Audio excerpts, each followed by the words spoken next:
할렐루야. 2025년 6월 10일 화요일 아침입니다. 성도님들을 찾아가는 말씀, 오늘은 출애굽기 37장입니다. 속죄의 자리, 임재의 중심, 바로 지성소에서 배우는 복음의 이야기입니다. 우리는 종종 하나님을 내 마음에 모신다라는 표현을 쓰죠. 그런데 그 고백은 단순한 신앙적인 표현이나 상징이 아닙니다. 성경은 실제로 하나님께서 우리와 함께 거하시기를 원하시는 분이며 그 임재를 구체적인 방식으로 우리 가운데 나타내셨다라고 증언을 하고 있어요. 하나님은 어떻게 우리 가운데 계시기를 원하셨고 실제로 이루셨을까요? 출애굽기 25장 8절에서 하나님은 모세에게 이렇게 말씀하시죠. 내가 그들 중에 거할 성소를 그들이 나를 위하여 짓되. 하나님은 이스라엘 백성과 동행하기를 원하셨고 그 임재의 중심으로 성막을 명하셨어요. 그 성막의 가장 중심, 가장 거룩한 공간이 바로 지성소였던 거죠. 지성소가 단순히 성막 안의 한 구역이 아닙니다. 그것은 하나님의 임재가 머무는 자리이고 죄인인 인간과 거룩하신 하나님이 만나는 장소이기도 했습니다. 그런 의미에서 지성소는 복음의 핵심 진리를 보여주는 공간이다라고 말할 수 있겠죠. 오늘 보면 출애굽기 37장은 부살렐과 오홀리압이 하나님의 명령에 따라 성막의 기구들, 그중에서 지성소에 놓일 가장 핵심 기구들인 증거궤, 이 언약궤죠. 그리고 속죄소를 만드는 과정을 기록하고 있습니다. 이 본문은 단지 옛날 장인의 손재주를 보여주는 기술적인 기록이 아닙니다. 이 두 기구 안에는 하나님과 인간 사이의 언약, 약속, 그리고 이 죄사함과 회복의 복음의 구조, 더 나아가 예수 그리스도의 사역이 깊이 새겨져 있다라는 말이죠. 오늘 우리는 이 말씀을 통해 하나님이 어떻게 우리 가운데 임재하시는지, 어떻게 죄인이 그분 앞으로 나아갈 수 있는지, 그리고 그 중심에 예수 그리스도의 은혜가 어떻게 자리 잡고 있는지를 함께 살펴보고자 합니다. 첫째로 말씀 위에 선 인생입니다. 이 증거궤의 의미를 살펴볼 수 있죠. 출애굽기 37장 1, 2절, 이 부살렐은 지성소 안에 둘 언약궤, 즉 증거궤를 만드는 장면을 이렇게 기록하고 있습니다. 부살렐이 조각목으로 궤를 만들었으니 순금으로 안팎을 싸고 위쪽 가장자리로 돌아가며 금태를 만들었으며. 순금으로 금태를 만들었어요. 언약궤는 성막 안에서 가장 거룩하고 심지어 순금으로 둘러싼 가장 비싼 재료로 만들어진 성물입니다. 왜 이리 정성을 들여 만들게 하였을까요? 그것은 하나님의 말씀을 담는 자리이기 때문입니다. 출애굽기 25장 16절에 하나님은 말씀하죠. 내가 네게 줄 증거판을 그 궤 속에 둘지며. 이 증거판은 바로 십계명이 새겨진 두 돌판이었어요. 하나님의 언약, 곧 말씀은 단지 들려지는 것이 아니라 삶의 중심에 놓고 보존되며 따라야 할 기준이라는 말씀이죠. 하나님과의 관계는 단지 감정이나 열심으로 유지되지 않습니다. 그분과의 관계는 반드시 그분의 말씀에 대한 순종과 신뢰 위에 세워져야 합니다. 신명기 6장 5절 6절에서 하나님이 이렇게 말씀하세요. 너는 마음을 다하고 뜻을 다하고 힘을 다하여 내 하나님 여호와를 사랑하라. 오늘 내가 네게 명하는 이 말씀을 너는 마음에 새기고. 그리고 예수님은 요한복음 14장 21절에서 그 사랑의 증거를 이렇게 정의하죠. 나의 계명을 가지고 지키는 자라야 나를 사랑하는 자니 나를 사랑하는 자는 내 아버지께 사랑을 받을 것이요 나도 그를 사랑하여 그에게 나를 나타내리라. 즉 말씀을 마음에 새기고 순종하는 자에게 하나님은 임재하시고 친히 자신을 나타내신다라는 말이죠. 우리가 말씀을 마음에 새기고 따를 때 하나님의 임재는 추상적인 감정이 아니라 삶 가운데 역사하는 실제가 되는 것입니다. 이어서 주일 말씀과 함께 한다면 그 약속과 오늘의 현실이 이어주는 그 가운데는 믿음이 필요하다라고 했죠. 한 청년이 친구 결혼식에 참석하기 위해 낯선 도시를 운전해 가고 있었습니다. 차에 GPS가 있었지만 운전자는 이 길은 예전에도 와본 적이 있고 감으로도 갈 수 있어 라고 하면서 내비게이션을 끄고 익숙한 방향으로 운전하기 시작했죠. 결과는 어땠을까요? 결혼식이 열리는 장소에서 정반대 방향으로 40분을 달린 후에 급하게 다시 돌아오느라고 땀을 뻘뻘 흘리며 그러다 보니까 결국 예식이 거의 끝난 후에 도착을 하게 되었답니다. 말을 안 듣는 것도 실수이지만 제대로 알려주는 길이 있는데도 따르지 않는 건 큰 어리석음이었다라는 고백이 남습니다. 우리 인생에도 감이나 경험, 그보다 더 정확하고 신뢰할 수 있는 기준이 있죠. 그것이 바로 하나님의 말씀입니다. 하나님은 이스라엘 백성에게 가나안 땅에서 나아가게 하실 때 가장 먼저 언약궤를 앞세우라고 명령하셨어요.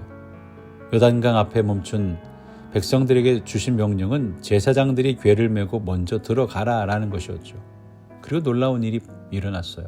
온 백성이 요단을 건너기를 마치기까지 언약궤를 맨 제사장들이 요단 가운데 마른 땅에 굳게 섰더라.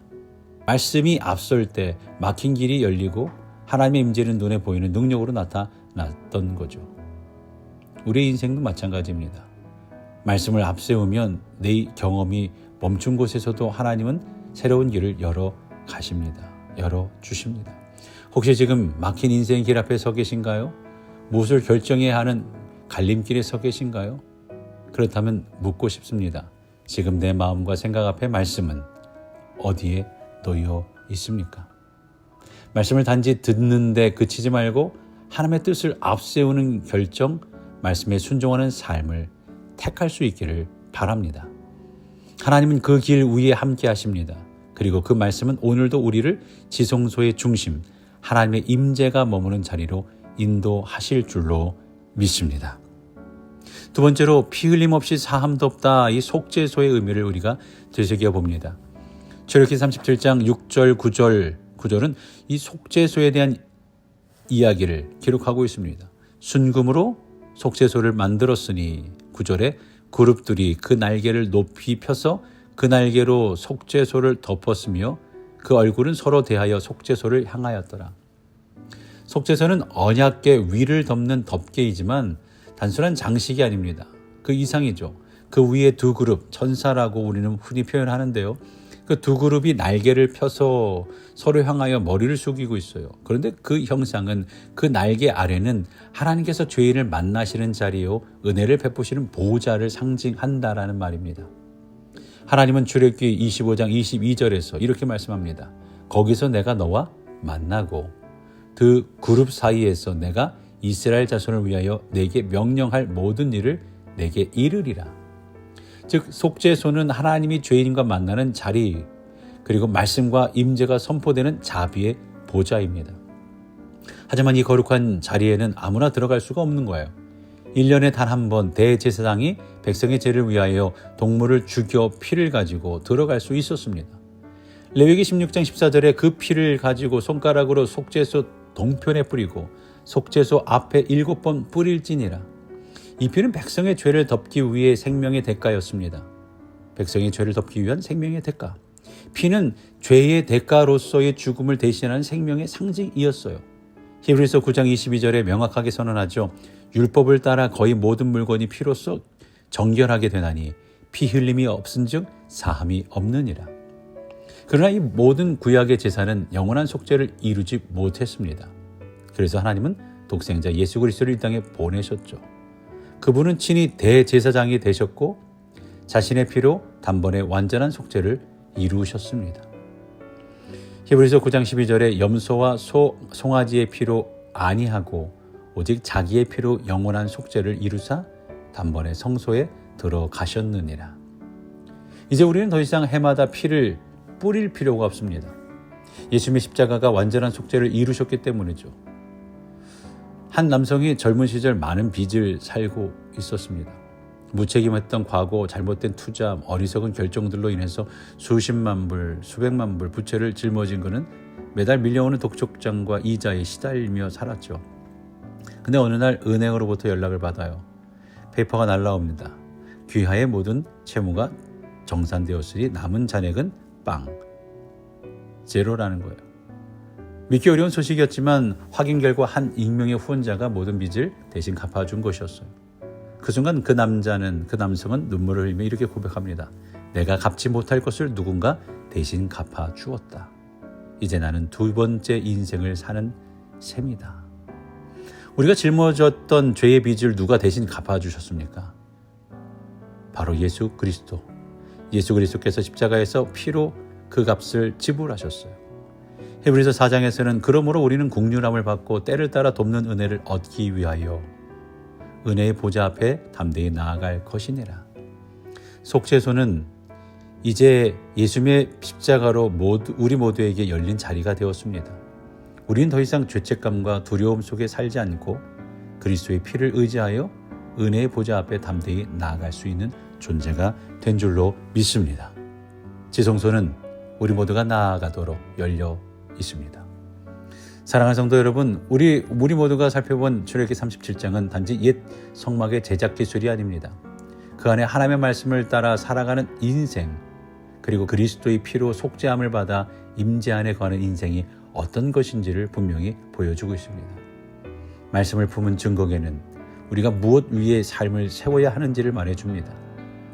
피가 뿌려진 속죄소는 우리가 어떤 은혜로 하나님께 나아갈 수 있는지를 말해줍니다. 예수님의 십자가 사건은 마태복음 27장 51절에서 이렇게 묘사하죠. 이에 성소 휘장이 위로부터 아래까지 찢어져 둘이 되고, 휘장이 찢어졌다는 것은 더 이상 하나님과 우리 사이를 막는 장벽이 없다는 말이에요. 이제 지성소가 열렸습니다. 누구든지 예수 그리스도를 통해 지성소, 즉 하나님의 임재의 자리로 나아갈 수 있는 줄로 믿습니다. 오늘도 우리를 지성소로 초대하신 주님의 은혜에 감사드리며 주님과 교제하며 말씀 나누며 예수님의 제자로서 더 큰 일을 이루며 살아가는 저와 여러분, 우리 교회 될 수 있기를 주님의 이름으로 간절히 축원합니다. 기도합니다.